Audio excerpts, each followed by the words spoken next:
Assalamualaikum warahmatullahi wabarakatuh. Alhamdulillahilladzi ja'ala lana uswatan hasanatan fi nabiyyina Muhammad sallallahu alaihi wasallam. Walhamdulillahilladzi akhrajana fi akhiriz zaman wa ja'alana min ummati sayyidina Muhammad sallallahu alaihi wasallam. Walhamdulillahilladzi hadana li hadza wa ma kunna linahtadiya laula an hadana Allah. Asyhadu an la ilaha illallah wa asyhadu anna Muhammadan abduhu wa rasuluh.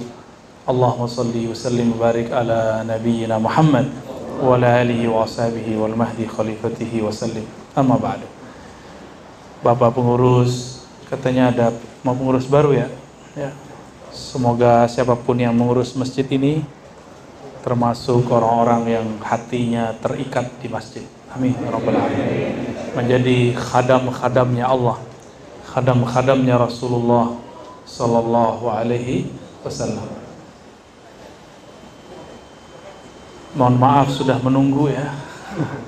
Ternyata macetnya kalau weekend gini 7 kali lipat, Pak. Alhamdulillah, saya bersyukur, berarti new normalnya sudah terbukti. Kalau sepi malah kita sedih. Artinya kalau sepi apa? Pergerakan ekonomi umat tidak jalan, ya. Berarti umat kita sedang sengsara. Ini putus-putus, bisa diganti. Kebanyakan kabel kita nih ya.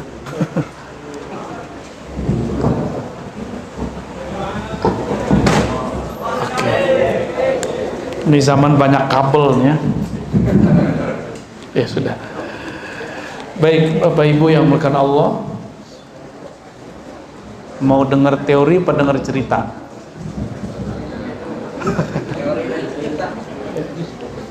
Kalau teori Nur Muhammad. Kalau cerita Nabi Muhammad. Itu beda tuh. Tapi dia juga. Pilih mana?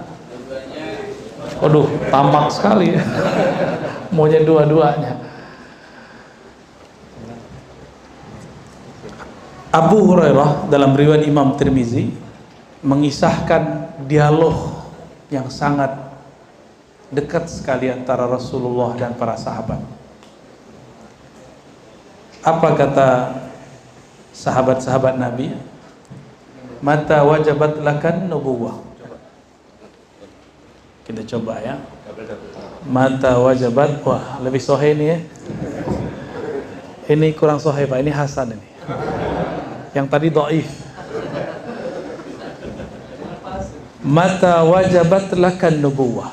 Apa kata sahabat-sahabat Nabi?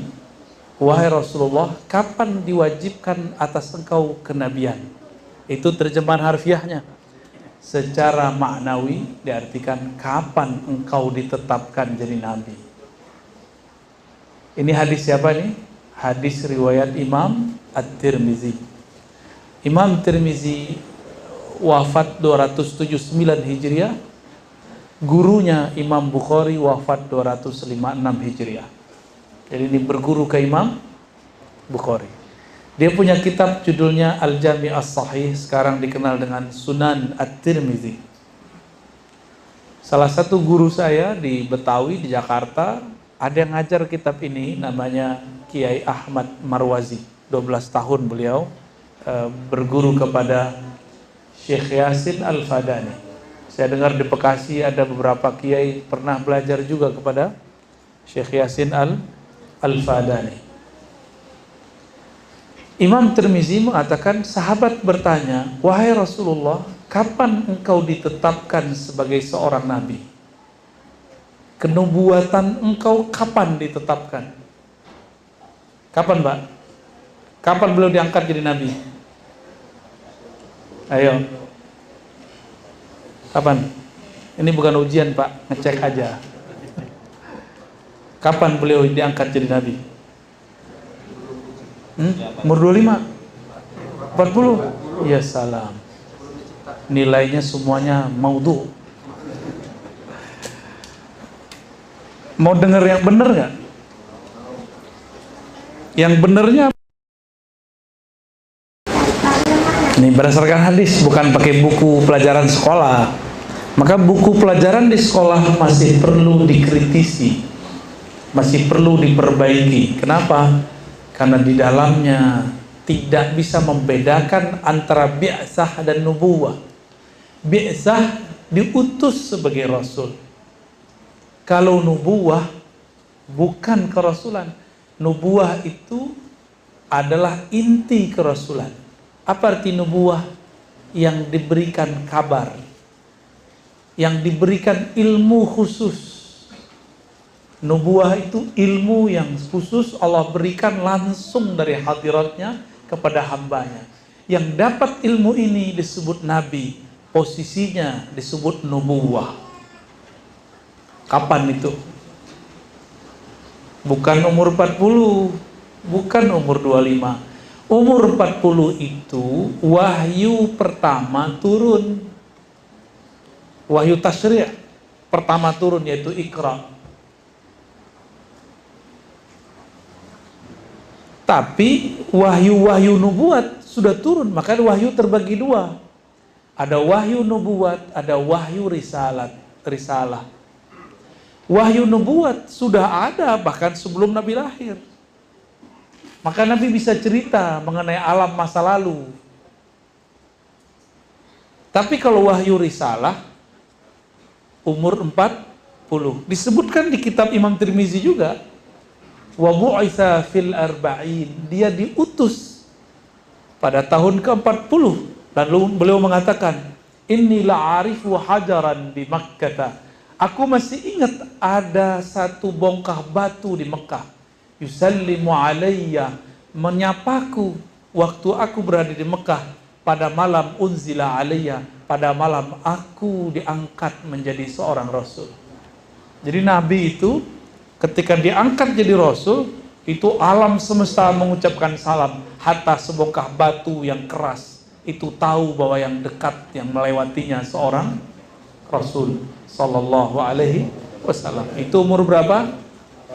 Jadi kalau wahyu risalah kerasulan diangkat jadi rasul benar 40.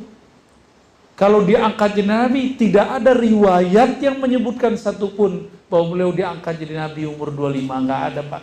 Menikah umur 25. Benar? Ya, benar enggak? Bapak menikah umur berapa? 30. Itu yang keberapa kalinya? Dan terakhir. Yang terakhir dan pertama. Setia amat, Pak. Nabi Muhammad sallallahu alaihi wasallam menikah umur 25, diangkat jadi nabi sebelum itu. Ada kelompok ekstrim sekarang nggak paham, saya dituduhnya sesat karena mengatakan bahwa sebelum Nabi Adam sudah ada nabi. Nanti Bapak dengerin riwayat ini. Nabi ketika ditanya, mata wajabat lakan nubuwah, kapan ditetapkan engkau sebagai seorang nabi? Apa jawaban beliau? Adam baina ma'in wa tin. Aku sudah diangkat menjadi nabi. Adam baru tanah, baru air. Berarti Nabi Adam udah ada apa belum? Berarti nabi pertama siapa? Nabi Muhammad. Itu dalilnya. Saya ngada-ngada atau mereka yang jahil? Saya ngada-ngada atau mereka yang tidak mengenal hakikat nabinya? Padahal semua sahabat mengenal itu. Katanya ikut akidah para sahabat, tapi ternyata giliran begini nggak baca. Katanya ikut sunnah Nabi, manhajnya manhaj sunnah Nabi, tapi hadis Tirmizi pun tidak tamat. Bapak saudara sahabat yang dimuliakan Allah, Nabi sudah diangkat jadi nabi sebelum Nabi Adam. Maka beliaulah awwalu nabiyyin. Itulah kalam beliau dalam hadis Imam Hakim.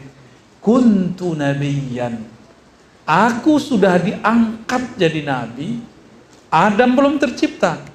Inilah yang dikatakan oleh Sayyidina Isa, inni mubasyirun bi rasuli ya'ti wa mubasyirun bi rasuli. Aku ditugaskan menjadi mubasyir, membawa misi kabar gembira. Apa kabar gembiranya? Akan muncul seorang rasul setelahku, namanya Ahmad. Nabi Isa itu ruhullah, benar nggak? Nabi Isa itu ruhullah, percikan dari ruh Allah. Dari mana ruh Nabi Isa ini? Dari ruh Nabi Muhammad, namanya Ahmad. Jadi ruhnya Nabi Muhammad punya nama, ada namanya apa? Ahmad. Siapa yang tahu namanya? Nabi Isa. Nabi Isa kabarin itu di Quran. Mubasyirun bi rasulin ya'ti min ba'dihi ismuhu Ahmad. Jelas ayatnya. Lalu Ahmad itu apa dan siapa? Ahmad itu adalah hembusan ruh Allah yang pertama.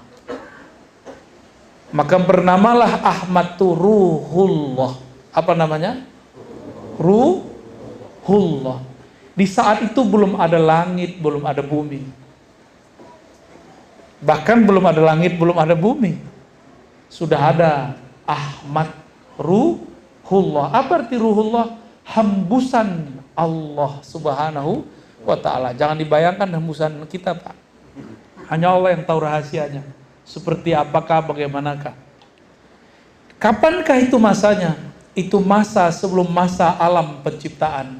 Ini alam penciptaan disebut alamul hudus atau alamin. Ahmad sebelum itu disebut oleh ulama kita dengan istilah azaliyah. Apa istilahnya? Azaliyah. Ya. Jadi sebelum alam ini sudah ada Nabi Muhammad namanya Ahmad. Itu masa sebelum ada masa, waktu sebelum ada waktu, alam sebelum ada alam. Susah nyebutnya itu. Waktu sebelum ada waktu, apa dong Pak? Ya hanya Allah yang tahu. Maka ulama kita mensimbolkan dengan istilah azali. Apa arti azali? Prawaktu. Itulah Ahmad. Allah berfirman, Kul huwallahu ahad. Ahad itu qadim.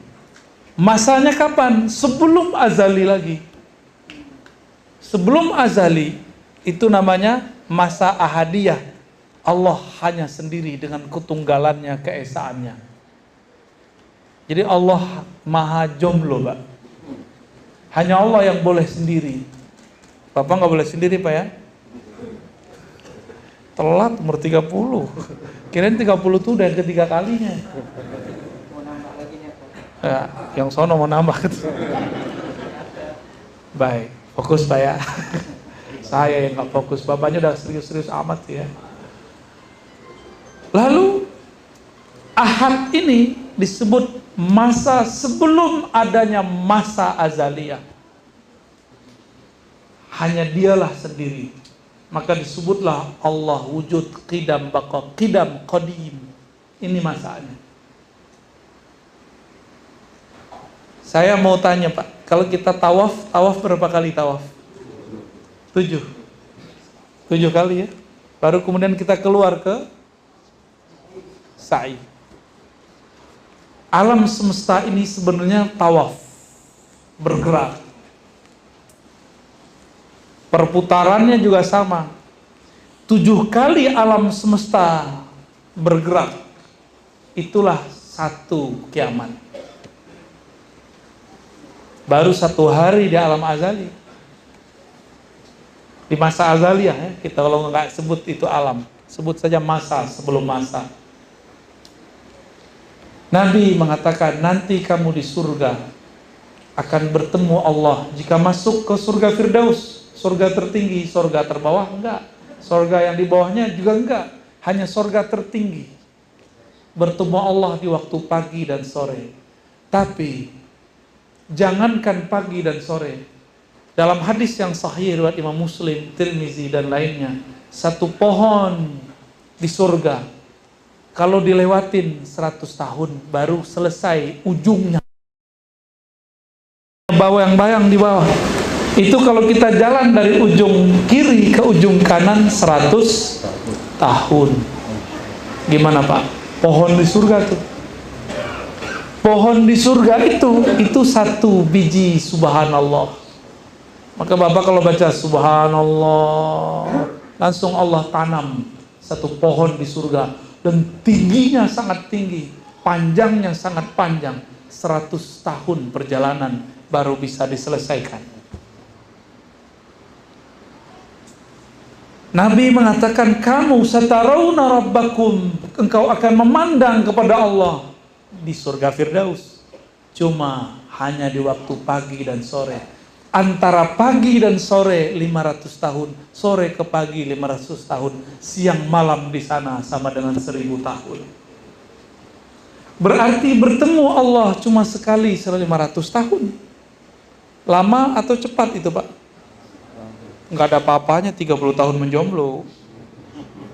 Nggak ada apa-apanya. Dari pagi menuju sore, berapa tahun? 500 tahun. Sore ke pagi, nunggu 500 tahun baru ketemu Allah. Itulah alasannya, rahasianya. Kenapa di sorga itu Allah kasih penawar, yaitu menikah sebanyak-banyaknya. Nanti Bapak sabar ya. Cuma itu. Karena itu bisa membuat mereka itu kalau rindu, itu mirip-mirip orang sakau. Mereka rindu terus musfikun, sampai muncul rasa takut kepada Allah. Maka Allah berilah obat penawar.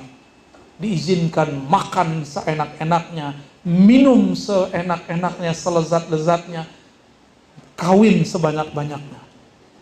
Jadi sehari itu nanti Pak, disebutkan di hadis, satu laki-laki diberikan kekuatan 100 laki-laki. Waduh, saya nutup mata bentar Pak. Gak berani ngelihat bapak-bapak ini nanti kalau ahli surga. Sekarang atuh aja keok Pak ya. Sok-sokan mau nambah 2 ya.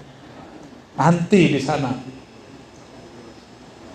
Itu penawarnya. Itulah kenapa kalau kita, mohon maaf ya yang belum cukup umur, habis melakukan hubungan spesial itu wajib mandi. Karena di saat itu kita lupa kepada rindu kepada Allah Subhanahu wa ta'ala. Itu rahasia sebenarnya. Wajib mandi nggak? Mandi nggak tadi? Wajib Pak mandi. Tanda tobat. Ya Allah ampuni aku, karena kelezatan sesaat aku lupa kepada Engkau. Itu dia ya. Itu rahasianya kalau kita ungkit-ungkit rahasianya. Nabi Muhammad SAW mengatakan, aku sudah ada, Adam belum ada. Namun meskipun beliau awal Nabi, tapi terakhir diutus. Dulu ruhnya bernama Ahmad, fisiknya ketika di dunia bernama Muhammad. Dia juga Pak. Cuma ini Muhammad ada jasadnya, kalau yang Ahmad tidak ada jasadnya. Saya mau tanya kepada Bapak Ibu, waktu di Ka'bah muter, kita muterin apa sih? Ka'bah, apa yang ada di situ? Hajar Aswad, apa lagi? Hijr Ismail. Itu adalah rumah untuk ibadah yang dulu dibangun oleh Nabi Ibrahim dan Nabi Ismail. Ternyata sebelum itu, dulu awal-awal Nabi Adam baru turun di muka bumi, itu dikabarkan malaikat dulu tawaf di tempat yang sama, namanya Bakkah. Ketika terjadi banjir besar, maka Allah angkatlah Ka'bah itu ke langit. Jadilah namanya Al-Baitul Ma'mur, Dan Allah bersumpah dalam surat At-Tur, wal baitil ma'mur, dan demi rumah-rumahku yang dimakmurkan, yang diramaikan. Siapa yang meramaikan rumah Allah? Dan ini disaksikan oleh baginda Nabi Muhammad SAW ketika beliau diperjalankan Mi'raj. Sampailah beliau di langit ketujuh. Apa kata beliau? Aku melihat Nabi Ibrahim bersandar di tiang masjid atau tiang Ka'bah langit Al-Baitul Ma'mur. Kakinya selonjoran, rambutnya sudah sedikit beruban. Nabi Muhammad kalau melihat Nabi Ibrahim mirip sama mukanya. Itu saya apa kakek saya? Kira-kira gitu Pak. Mirip sekali. Dari mana kita tahu? Dalam hadis yang sama riwayat Imam Tirmizi. Imam Tirmizi mengatakan Nabi bersabda, "Urida alayya al-anbiya." Para nabi ditunjukkan wajahnya kepadaku. Lalu beliau mengatakan, tiba-tiba aku melihat Nabi Fulan mirip Fulan, Nabi Fulan mirip sahabat Fulan. Adapun Nabi Ibrahim mirip sahabatmu yang di depan. Begitu kata Nabi Muhammad sallallahu alaihi wasallam. Berarti maksudnya mirip Nabi Muhammad enggak? Mirip, sangat mirip. Dan wajah Nabi Muhammad itu sangat mirip dengan beberapa habib di Timur Tengah sana. Bahkan di negeri kita ada. Cuma saya nggak boleh kasih tahu, Pak. Ya, ntar Bapak cari-cari lagi orangnya. Nabi Muhammad mengatakan, ketika aku melihat Al-Baitul Ma'mur, setiap hari langit. Hari di langit, ya. Hari di langit itu, satu hari kita 500 tahun di sana. Mereka masuk 70.000 dan tidak pernah keluar lagi. Gak tahu kemana tuh. Masuk 70.000 setiap hari. Satu harinya 500 tahun. Apa yang mereka lakukan? Mereka berkeliling tawaf. Maka siapapun yang bertawaf penuh dengan hikmat di bumi, pahala malaikat di langit akan diberikan kepadanya. Mereka lah yang disebutkan dalam surat Ghafir. Malaikat-malaikat itu bertasbih kepada Allah. Dan yastaghfiruna lilladzina amanu. Mereka memintakan ampun untuk orang-orang yang beriman di bumi. Kita beriman gak? Beriman ke Nabi Muhammad gak? Maka dapat doa dari malaikat sana. Ini yang disebut syafa'atul malaikat. Syafaat para malaikat. Nabi Muhammad SAW, beliau ketika kembali ke alam manusiawinya, maka bersyairlah ulama kita, basyarun la kal basyari. Iya, beliau ini manusia, tapi bukan seperti manusia biasa. Bapak manusia nggak? Dapat wahyu nggak? Ya, wahyu itu bisikan di kolbu dari Allah.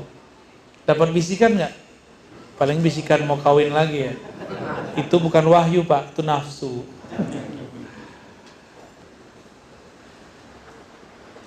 Nabi Muhammad SAW kemudian mengatakan,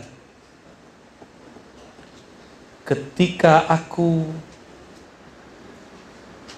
bermain-main dengan saudara susuku, tiba-tiba ada malaikat dua bersayap membedah dadaku. Jadi Nabi Muhammad ini kecil-kecil sudah tahu bahwa yang datang ini malaikat. Abu Darda nanya sebelumnya, muncullah kalam itu, wahai Rasulullah, kapan engkau jadi nabi? Nabi jawab, di saat malaikat membedah dadaku pertama kali. Umur berapa itu? Ada riwayat 5, ada riwayat 7 tahun. Umur 5 tahun anggaplah begitu, atau umur 7 tahun. Beliau sudah dibersihkan oleh Allah Subhanahu wa ta'ala. Jibril itu makhluk fisik atau makhluk rohani? Maka ketika Jibril belah dada Nabi, itu Jibril menyakiti fisik Nabi atau tidak? Enggak, karena beliau makhluk rohani, yang dibedah itu rohaninya Nabi Sallallahu Alaihi Wasallam. Walaupun ada efek di fisiknya, tapi tidak menyakitinya.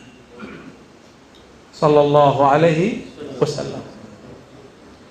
Ternyata selevel Nabi, ketika dibuka jantungnya masih ada noda, 1, 2 noda di dalamnya. Kalau kita berapa noda Pak hari ini? Ini ceknya sholat aja, sholat bisa khusyuk. Ada apa enggak? Titik-titik noda. Titik-titik noda. Kata Nabi, iza aznabal abdu, ketika seorang hamba berdosa, maka muncullah nuktatun sauda fi qalbi. Muncullah noda-noda, bintik-bintik hitam di kolbunya. Hadis ini sahih. Sekarang untuk maksiat gampang, lewat handphone, ya, gampang nggak? Lewat TV, gampang sekali. Nggak perlu jauh-jauh buat maksiat mas sekarang. Ya, berarti kalau dihitung-hitung, bintik hitam itu mungkin sudah dibintikin lagi sama Allah, tuh, udah berlapis-lapis itu. Wajar sholat kita tidak nikmat, wajar sholawat kita tidak lezat, wajar zikir-zikir kita tidak syahdu. Kenapa? Yang menikmati sholawat, zikir, bacaan Quran itu adalah kolbu. Jika di kolbu ada bintik, ibarat seseorang mau meneguk air, di gelasnya ada noda, mau minum? Kalaupun dipaksa minum, menikmati atau jijik? Jijik, bisa muntah-muntah. Itulah kenapa orang-orang munafik muntah-muntah kalau dengerin zikir Pak. Sok suci gitu, norak gitu. Soalin, dia muntahkan semuanya. Kenapa? Karena noda di dalamnya terlalu banyak. Kita sekotor-kotor hati, alhamdulillah masih mau datang ke majelis. Alhamdulillah. Nabi Muhammad masih ada 2 titik hitam. Kira-kira kalau Nabi Muhammad punya 2, kita mungkin punya 2.000, 20.000, 2 juta. Ya.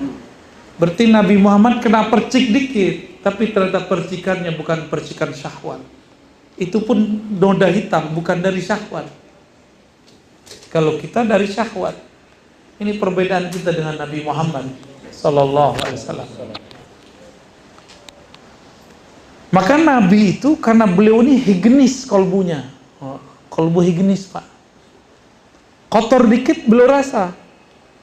Kotornya kolbu Nabi itu masih bersih versi kita. Bapak pasti pernah nginap di hotel yang bagus. Kamar mandinya bisa jadi kamar tidur ya nggak? Bisa makan di situ. Ya, Nabi Muhammad itu kolbunya paling bening. Bagi beliau dianggap kotor, kita nganggapnya masih bersih. Beliau ngerasanya sudah kotor. Apa kata beliau? Innahu la yughanu ala qalbi. Sesungguhnya ada ghain dalam kolbuku.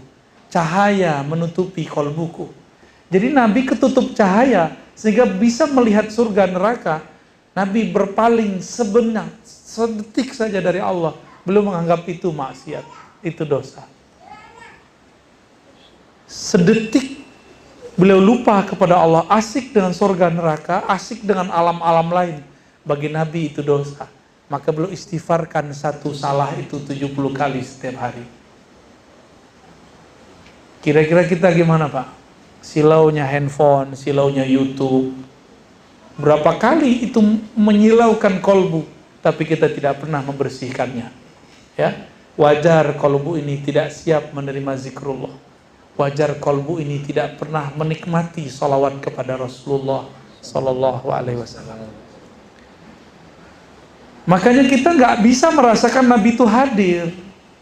Malah orang-orang yang juhala itu, terjemahin sendiri ya apa arti juhala ya? Waduh. Kayaknya antum punya dendam sama kaum sebelah nih ya.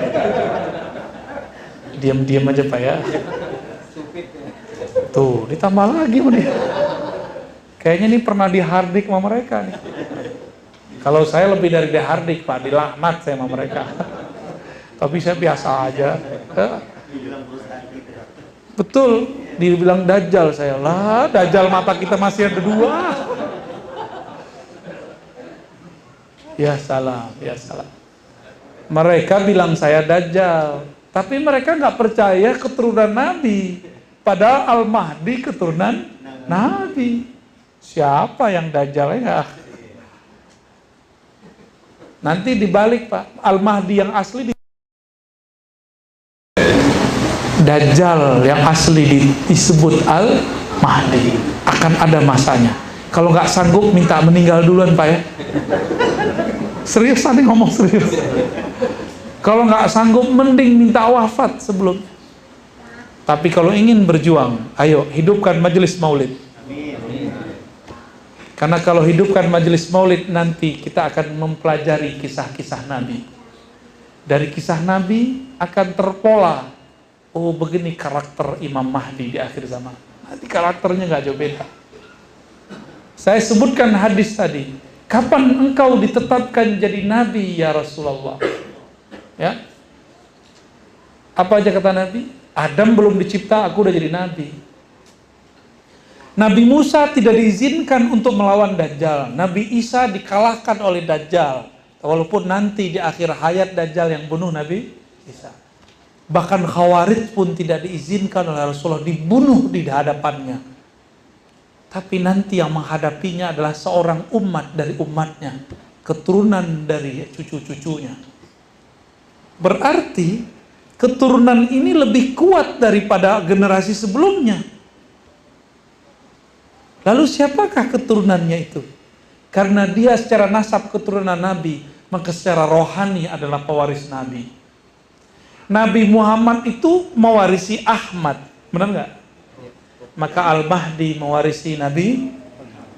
Kalau pewaris Nabi Muhammad, berarti dia pewaris Ahmad juga nggak? Inilah kata kuncinya. Al-Mahdi nanti itu, nur di dalamnya adalah nur Muhammad, ruhnya adalah pewaris Ahmad. Makanya dia bisa kuat Pak. Karena di dalamnya ada warisan ruh Ahmad. Dia justru lebih kuat daripada Dajjal.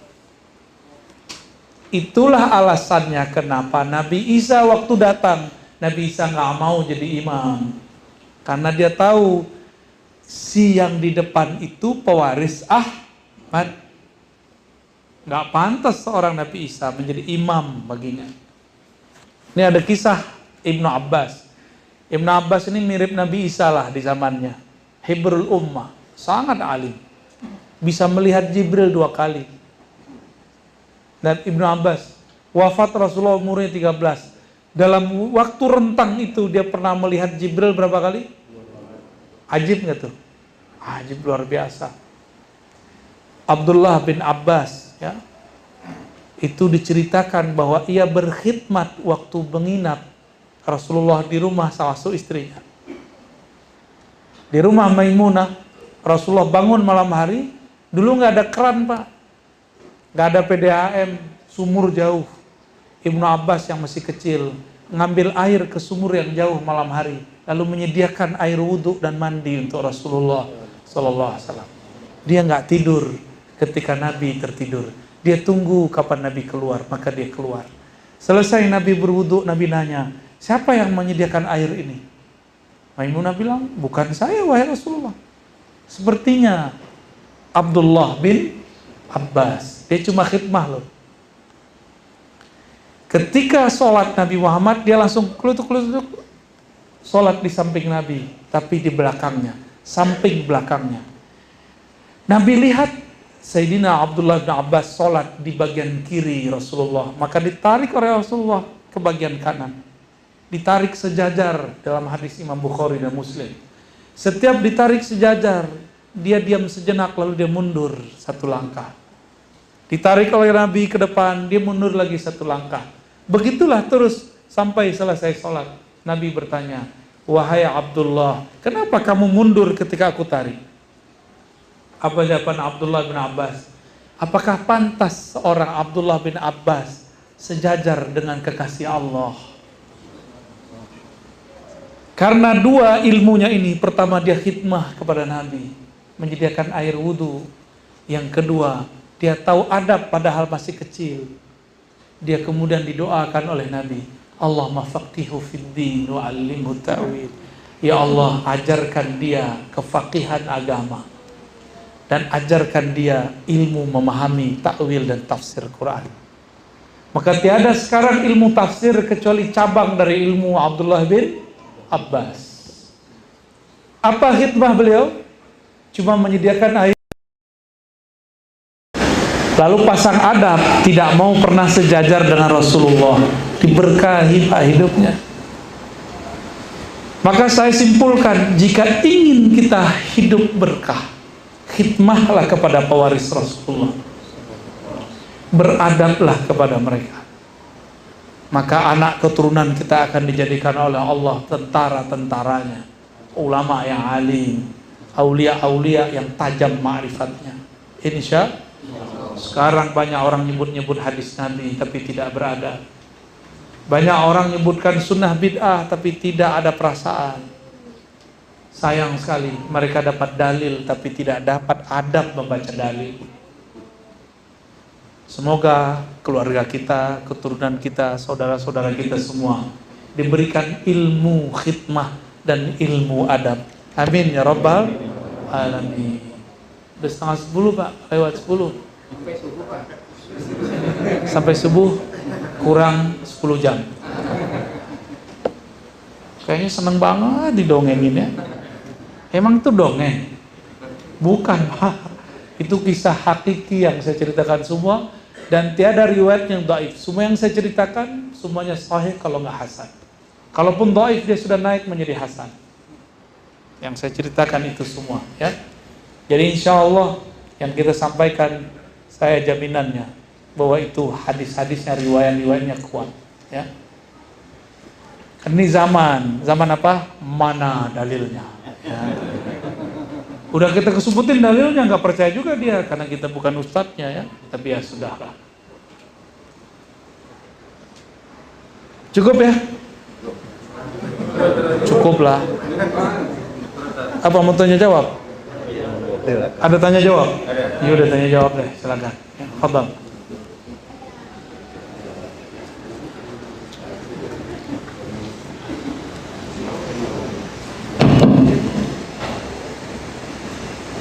Demikian yang disampaikan oleh Buya Sedikit dari jamaah, ada yang mau bertanya? Silakan.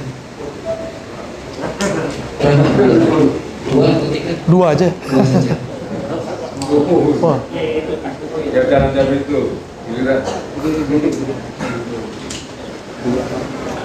Ya. Assalamualaikum Pak Ustadz. Waalaikumsalam warahmatullahi. Dulu saya sering mendengar Pak Ustadz sebelum masuk ajan terdengar puji-pujian atau salawatan. Sekarang sudah jarang Pak Ustadz, kecuali di tempat-tempat tertentu ya. Apalagi di pihak yang senang membicarakan orang atau mengkafirkan orang, mereka menyebut itu sesat.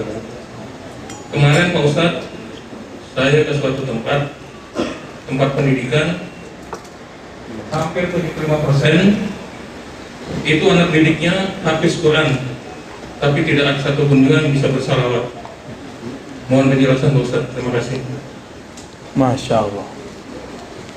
Iblis itu bisa zikir 80.000 tahun seperti disebutkan Imam Tabari di surga, tapi tidak pernah berselawat kepada Rasulullah SAW.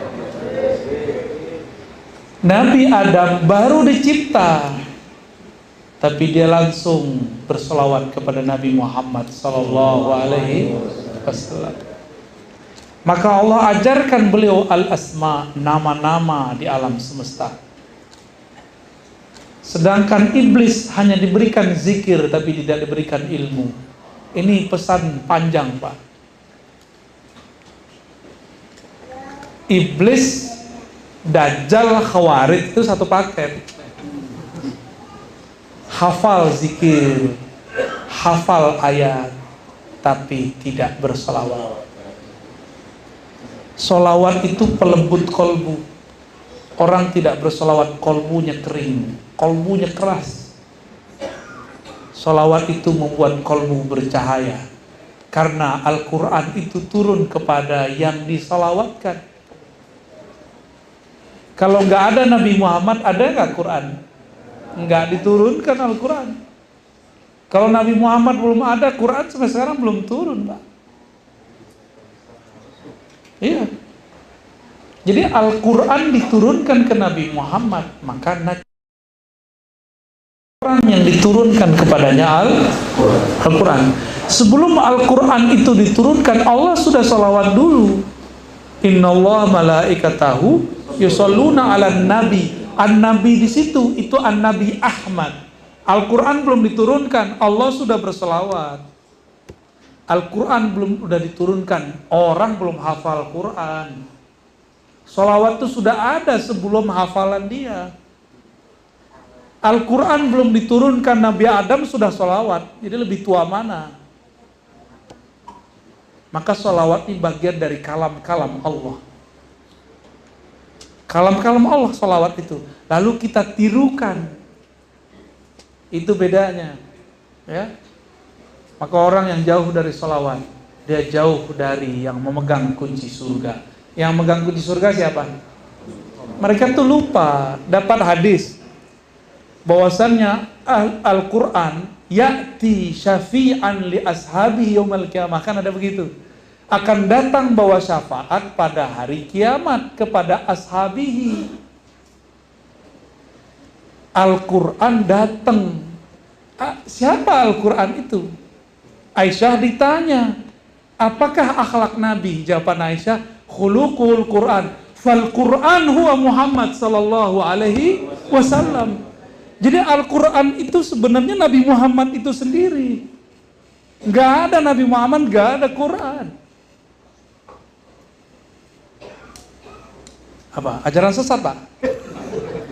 Itu dalilnya masih kurang. Kata Aisyah apa? Khuluquhul Quran. Akhlaknya Nabi Muhammad, sifat-sifatnya Nabi Muhammad, sifat Qurani.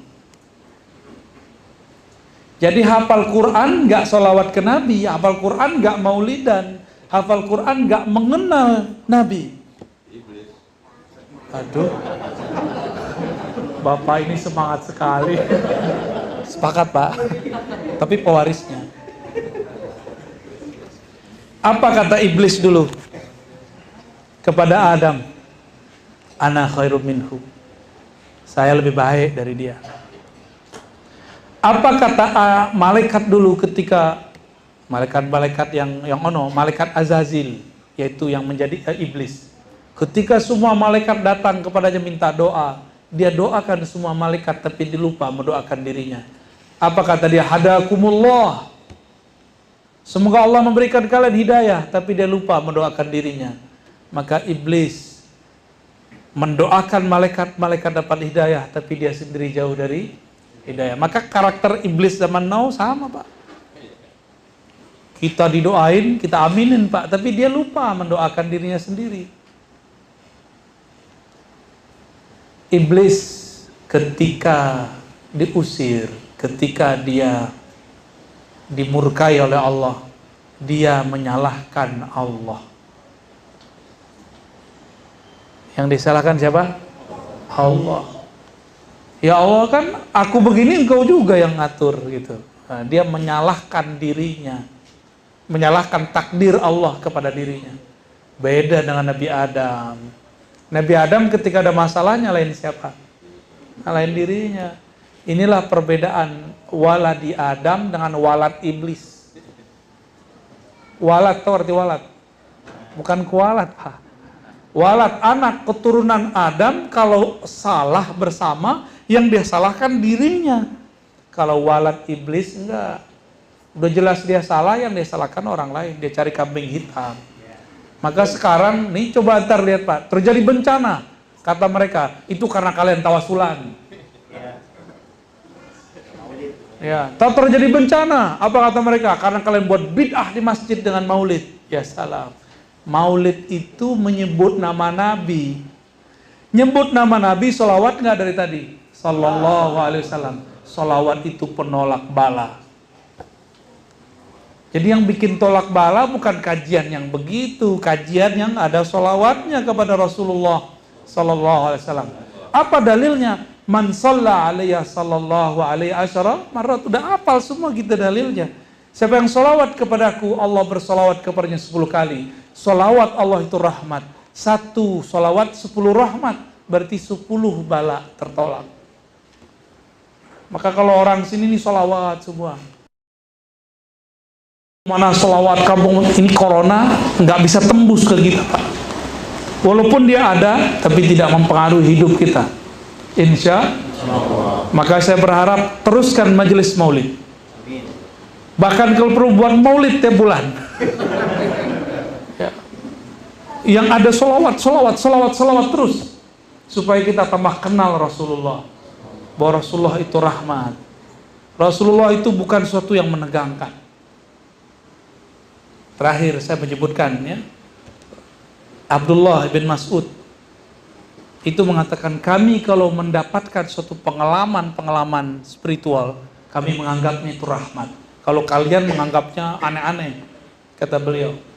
Dulu ketika kami makan bersama Nabi, sami'na tasbihat ta'am.